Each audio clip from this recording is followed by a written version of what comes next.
a centurion, a Roman centurion, who comes to Jesus. He's heard Jesus' teachings.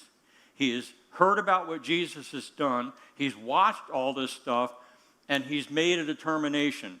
And he comes to Jesus, not for himself, but for his servant, because his servant is dying. And he asks Jesus to do something for him. How many of us have asked Jesus to do something for us? So this centurion asked Jesus to heal his servant, to which Jesus' answer is, yes, sure, I will go with you and heal his servant. And I wonder how many of us would have done the next thing this guy did. He stops Jesus in his tracks and says, no. He said, you don't need to come to heal my servant. I've been watching you, and I understand something spiritually about from what I've seen you do. All you need to do is speak the word, and my servant is healed. And he draws this analogy. He says, I'm a centurion. When I tell my soldiers what to do, I tell this one to go do this, he goes and does it. When I tell this one to do this, he goes and does it. And he said, I understand they're not doing that because of who I am as a human being.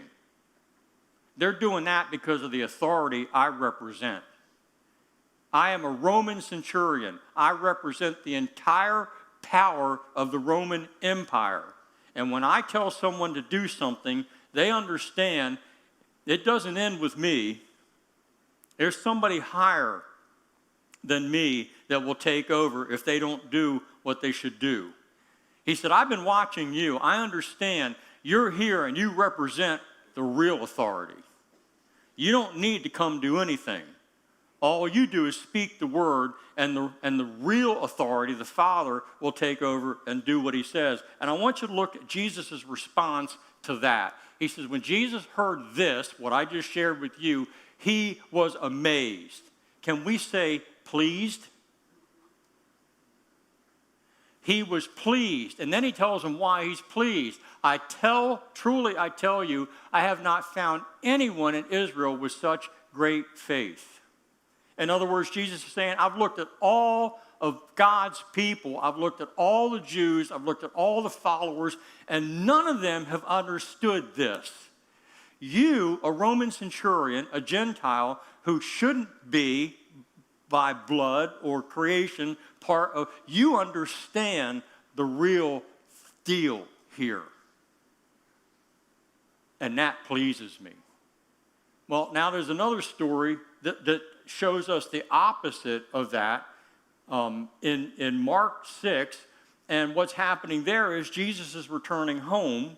He's done all of these miracles. There's just a big flurry of excitement about him all over the place because of everything he's been doing. And he gets back to his own hometown, and here's the response of the people who claim to know him the best.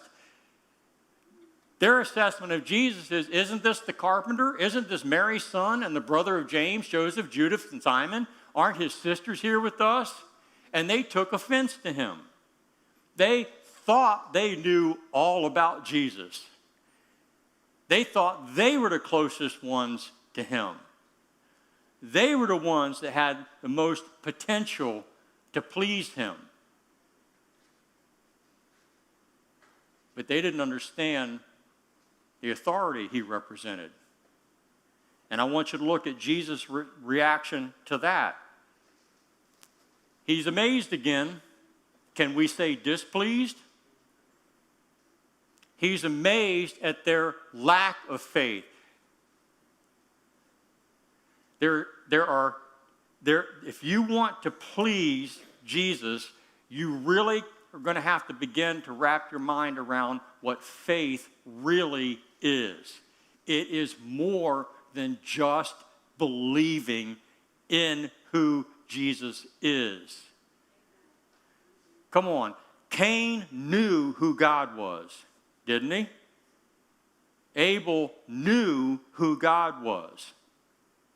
Knowing who he was didn't guarantee their acceptance. It's what they did with the knowledge of who he is isn't it? Just nod if you're tracking with me to this point. See, the things that amaze Jesus is this. One, great faith.